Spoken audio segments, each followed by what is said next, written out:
I offer that our starting point is flawed.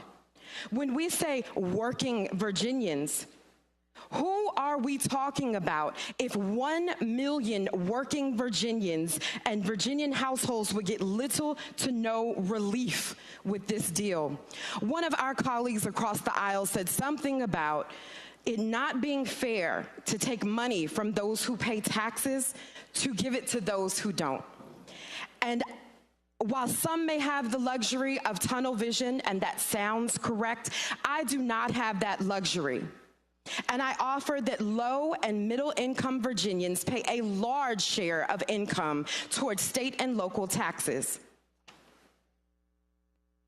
If the top 1% pays 7%, but the lowest 20% pay 9.8%, that is not what equity looks like. If there's a family earning $30,000 a year, they can pay about $1,320 sales and excise taxes, $750 in property taxes, and $720 in personal income taxes, meaning that they would pay $2,790 in taxes, 9.8%.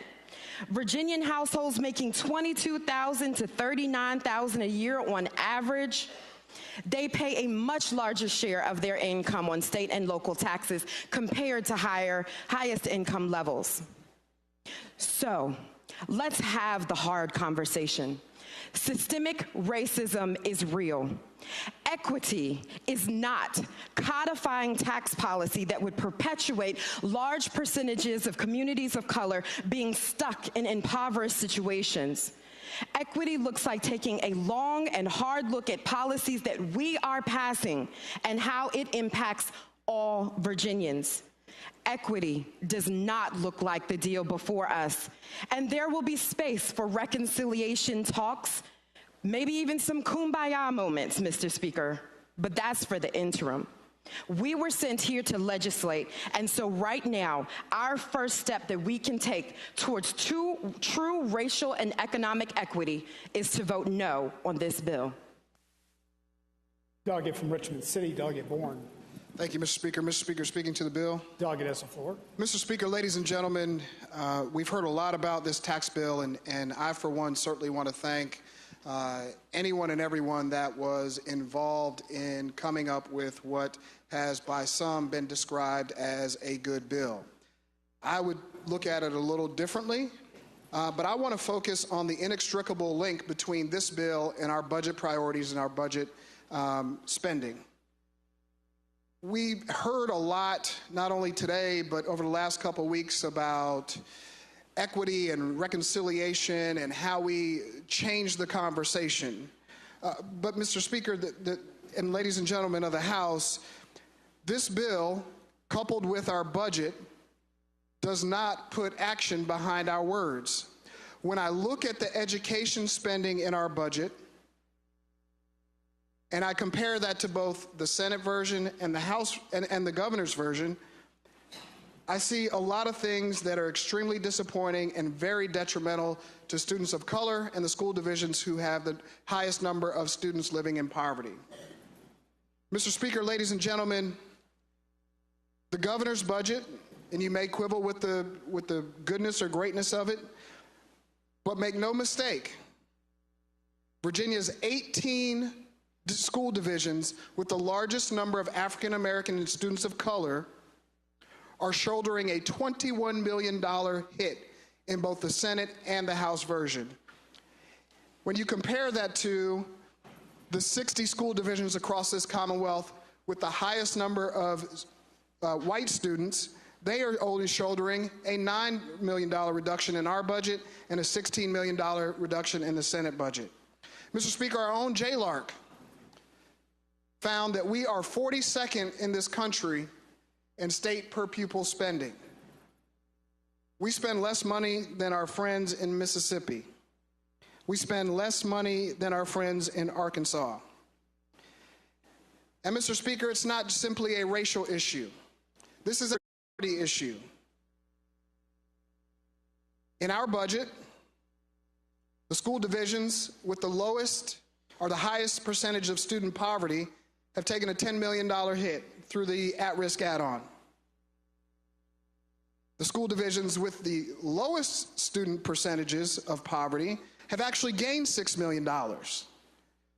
So, Mr. Speaker, when we talk about our tax policy changes and tax policy priorities, let's not forget that when we change those policies, our ability to spend on our priorities also changes. And so, Mr. Speaker, if we're going to truly invest in those things that make our Commonwealth as good as it is, if we really want to get to a place where our Commonwealth is great, then I think we need to reject this tax bill and make sure that our budget and our policy decisions reflect the priorities of all the Commonwealth and not just some. From Bedford, Delegate Byron. Speaking briefly to the bill. Delegate has the floor. Just briefly, I want to say that I rise in support of this bill. You know, one thing that we've talked about is that this money really is money that's coming from the taxpayers going back to the taxpayers. This is the largest tax reduction that we have seen in decades, giving nearly $1 billion in tax relief back to the citizens of Virginia. You know, the most important thing to me, I think, about this bill is, besides the fact that I think it's fair, is that it's simple, it's easy to understand, and it can be enacted right away, making it easier to file your federal and state tax returns on time this year. I hope it'd be the pleasure of the House to get the bill passed and get it forward to the governor. Thank you. Delegate from Roanoke City, Delegate Rasool. Thank you, Mr. Speaker. Speaking to the bill. Delegate has the floor. Thank you, Mr. Speaker. Ladies and gentlemen of the House, I just want to note what we have just done here with accepting the floor substitute. We actually made a bad bill worse. What we have been able to do is to sequester until 2025 $450 million a year to go into this fund. Back in August, the governor asked for an earned income tax credit. And we talk about a refundable or partially refundable earned income tax credit. I believe that we were looking for half of that for the earned income tax credit. And now we want to take these funds and sequester them for years to come. Mr. Speaker, ladies and gentlemen of the House, we forget that the earned income tax credit at the federal level is going to take a hit in years to come. And so if you're talking about making taxpayers whole, we need to be able to step up and do that in perpetuity. And some people may not want to say this, but the Trump tax cut, actually did something good, which was the GILTI provision. It chose to go out and capture and tax some dollars that are being kept overseas. And what we want to do is give that tax break still to these entities. I just don't know where our priorities are, Mr. Speaker. I hope that we reject Senate Bill 1372. Delegate from Suffolk, Delegate Jones. Speaker, speaking to the substitute. Delegate has the floor. Mr. Speaker, I have listened intently to the comments on the floor. And as we all know, just because there's more money in a given budget does not mean there's more money going to a locality. If you analyze and understand the budget, like I do and people on the committee do, you know that a dollar that requires a match is not a straight dollar that a locality gets. So in the governor's budget for the 5% pay raise, if you did not do 5% July 1st, you got zero. In our budget, up to 3%, we actually do it on a pro rata basis, allowing you, those who could not give a raise to the 3%, to give a raise and not require an extraordinary match to get any relief for their school teachers. Lottery. Lottery we increased to 45%, and that does not require a match at all. We used to have a 50-50 requirement. 50 goes to operating, 50 goes to a non-operating, which required a 50-50 match. And I would say to the gentleman from Roanoke, if he thinks that we made it worse by capping what the richest 0.5% can do and unlimit the deductions that they can take, then he and I have a different opinion on what makes it better or worse for our taxpayers in Virginia. By capping that, we pick up $545 million over the 7-year period. We can have a discussion on the what to do in K-12, higher education. And if you look at our budget, we don't have any clauses. Our budget is fully funded to the available resources. What I have found really interesting in this entire debate from the beginning to now is that we base everything on the governor's budget, which was predicated on the tax cuts that came from Washington. To me, that is a head scratcher. Because as I said last week, you really can't have it both ways. If you like this part of it, then you can't criticize that part of it because you wouldn't have this without that. So I think what's before us is fair because we capture the revenues above and beyond what is in the refund, what is in the increase in the standard deduction, and we say next year we as a body can come back, we can decide what to do with that money. And depending on the makeup of this body, it could be one of 3 or 4 things that we could decide to do.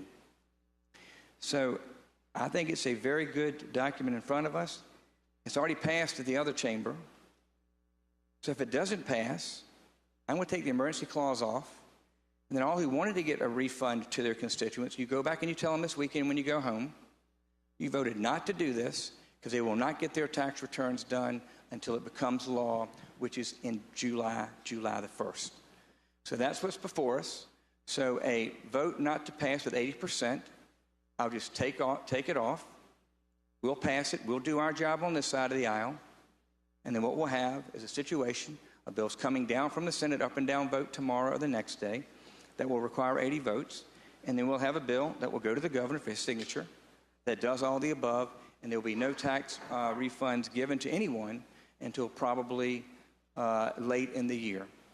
We had a conversation earlier about when the refunds could go out.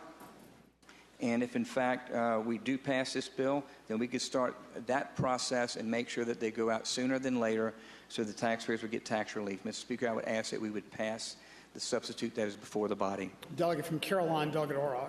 Mr. Speaker, I move the pending question. Delegate from Caroline, Delegate Orrock moves the pending question. As many as favor that motion will say aye. Aye. All those opposed, no.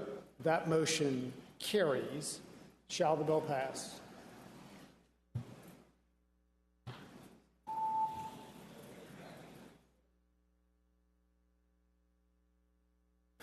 Clerk will close the roll.